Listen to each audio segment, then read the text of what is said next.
첫 번째 주제는 뻔뻔하기 짝이 없는 박근혜 대통령의 서면 최후 진술. 예상대로였습니다. 대독된 박근혜 대통령의 서면 최후 진술은 뻔뻔하기 짝이 없었습니다. 모든 국정농단은 그저 옷까지나 챙겨주던 최순실에 의해 이루어졌고, 잘못이 있다면 최순실을 경계하지 않은 것으로 이게 탄핵 사유일 수 없다는 것입니다. 박 대통령에게 지금 상황은 죄송이 아니라 안타까움이었습니다. 평소 구사하던 유체이탈 화법으로 짐작컨대 박 대통령은 본인 처지가 안타까웠던 모양입니다. 생때 같은 자식을 잃고 지금도 피눈물을 흘리고 있는 세월호 유가족의 슬픔은 안중에 없어도 삼성전자 이재용 부회장의 구속은 가슴 아팠던 모양입니다. 박 대통령의 최후 진술에는 약속이라는 단어가 13번 쓰였습니다. 검찰과 특검 수사를 성실히 받겠다는 국민과의 약속을 3번이나 어겨놓고 어찌 약속이라는 단어를 입에 올립니까? 약속이라는 소중한 단어를 오염시키지 마십시오. 최후 진술에는 또 수십 년 전 퍼스트레이디 시절 경험부터 정치에 입문해 한나라당 대표 시절 일화까지 언급하면서 가족이 없는 처지를 어필했습니다. 가족이 없으니 사익을 추구할 이유가 없다는 주장입니다. 국회 청문회와 특검, 언론의 취재를 통해 박 대통령이 최순실 일가와 피보다 진한 경제적 공동체, 아니 운명 공동체임이 백일화에 드러났는데도 박 대통령은 최후 진술마저도 마치 주문을 걸듯 같은 이야기를 반복했습니다. 이러려고 대통령 직접 출석이란 명분을 내세워 마지막 변론 기일을 미뤘나 자괴감이 들 정도로 한심한 최후 진술이었습니다. 수차례 있었던 대국민 담화, 신년 기자간담회, 정규제 TV 인터뷰 등 다양한 경로로 같은 내용을 반복하다 보니 셀프 세뇌가 되었나 봅니다. 심리학에서는 고통 중에 있는 인간은 누구나 그 고통에서 벗어나고자 무의식적으로 자기 방어 기제를 작동시킨다고 합니다. 분명한 것은 고통스럽다고 아무리 외면하고 부정하고 최면을 걸어도 진실은 사라지지 않는다는 사실입니다. 두 번째 주제입니다. 연일 촌국 비서된 박근혜 대통령 대리인단, 이제는 침묵하라. 참으로 박근혜 대통령에게 안성맞춤한 대리인단이었습니다. 어제 박 대통령 대리인단 측의 최종 변론은 15명의 변호사에 의해 무려 5시간 동안 진행되었습니다. 우리 국민들께서는 필리버스터가 국회가 아닌 헌재 탄핵 심판정에서도 가능하다는 씁쓸한 사실을 또 하나 알게 되었습니다. 내용 역시 한심하기 짝이 없었습니다. 법조계 원로라는 사실이 무색하게 법치국가의 기본 원리를 뿌리채 흔드는 것도 모자라 헌법과 헌재를 무시하고 재판정에서 재판관을 대하는 태도는 물론 인간에 대한 기본적인 예의조차 의심케 만들었습니다. 이런 사람들이 수십 년이 넘는 시간을 엄중한 법 집행을 통해 사회정의를 구현해야 할 법조인으로 살아왔다는 사실이 놀라울 따름입니다. 기본적인 상식과 깨어있는 의식이 없어도 그저 공부 잘하면 아무나 법조인이 될 수 있는 그 구조에 근본적인 문제의식을 갖게 됩니다. 주중주말 할 것 없이 재판정에서 아스팔트에서 박 대통령을 대리한 변호사들의 역할도 이제 끝났습니다. 이제 침묵하십시오. 불난 국민들 가슴에 기름을 들이부은 박 대통령 대리인단의 망언과 망동을 더 이상 봐주지 않을 것입니다. 현재는 조속한 탄핵 인용 결정과 선고로 정의를 갈망하는 국민이 승리했음을 선언해 주기를 바랍니다.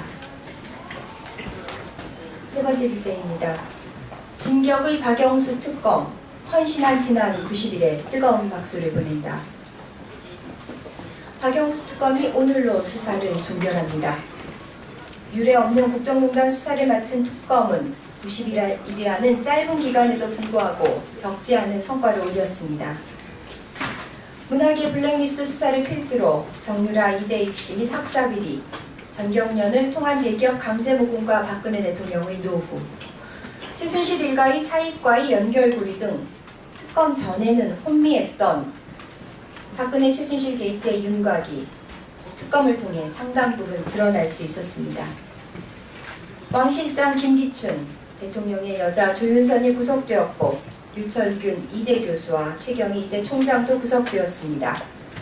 삼성전자 이재용 부회장의 구속은 특검의 집념을 보여준 백미였습니다.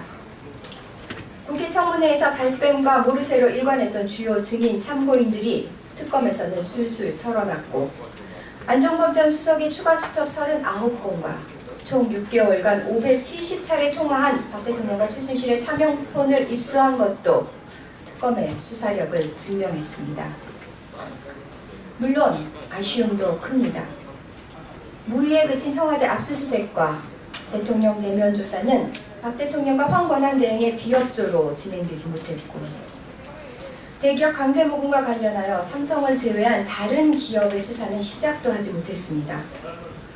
전 국민을 뒷목 잡게 만든 우병우 전 민정수석에 대한 수사 역시 이제 막 시작된 시점이었습니다. 지난 90일 동안 주말, 휴일 없이 헌신한 특검의 수고가 결코 헛되지 않도록 촘촘하고 꼼꼼한 추가 조치를 마련해 한 터럭의 의혹이라도 남겨서는 안 될 것입니다. 다시 한번 박영수 특검의 수고에 뜨거운 박수를 보냅니다. 네 번째 주제입니다. 박 대통령 순장조 결심한 황교안 권한대행 화려한 부활 꿈꾸나. 어제 황교안 대통령 권한대행 국무총리가 박영수 특검의 수사기간 연장을 거부했습니다.